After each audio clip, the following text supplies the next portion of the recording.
ఈ కార్తీక పౌర్ణమి రోజున సాలగ్రామ దానము చేయమని మనకు శాస్త్రంలో చెప్పబడి ఉంది.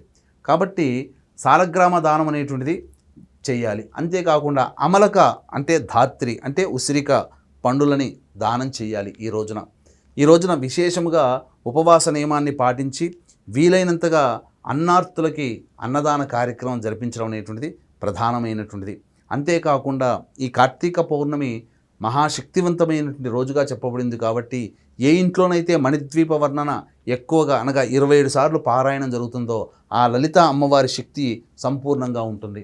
ఇక షోడశ కళలతో భాసిల్లుతున్నటువంటి ఆ చంద్రుడు పరిపూర్ణమైనటువంటి అనుగ్రహాన్ని ప్రసాదించేటువంటి రోజుగా ఈ కార్తీక పౌర్ణమి చెప్పబడింది. కాబట్టి ఇటువంటి కార్తీక పౌర్ణమి అందరూ కూడా సద్వినియోగపరుచుకోవాలి.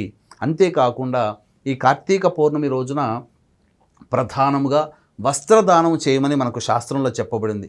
కాబట్టి చలితో కూడుకున్నటువంటి ఈ సమయం అంతా కాబట్టి ఎవరికైతే అవసరమవుతుందో అంటే కేవలం బ్రాహ్మణులకే చేయాలని ఎక్కడ శాస్త్రంలో లేదు. బ్రాహ్మణులతో పాటుగా అవసరం ఉన్నటువంటి వ్యక్తులకందరికీ కూడా ఈ చలితో బాధపడుతూ ఉంటుంటారు. కాబట్టి అటువంటి వాళ్ళకి వస్త్రదానం చేయమని చెప్పబడి ఉంది. వస్త్రదానం కూడా ఎలా చేయమని చెప్పబడి ఉంది? స్నానం చేసి రాగానే పొడి బట్టను దానం చేయమన్నారు. తడి బట్ట కట్టుకున్న సందర్భంలోనే పొడి బట్టను దానం చేయమన్నారు.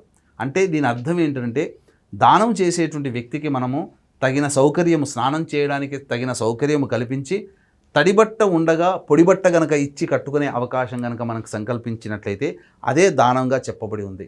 కాబట్టి ఆ విధంగా దానాది కార్యక్రమాలు అనేటువంటివి చేయడం చాలా విశేషమని చెప్పవచ్చు.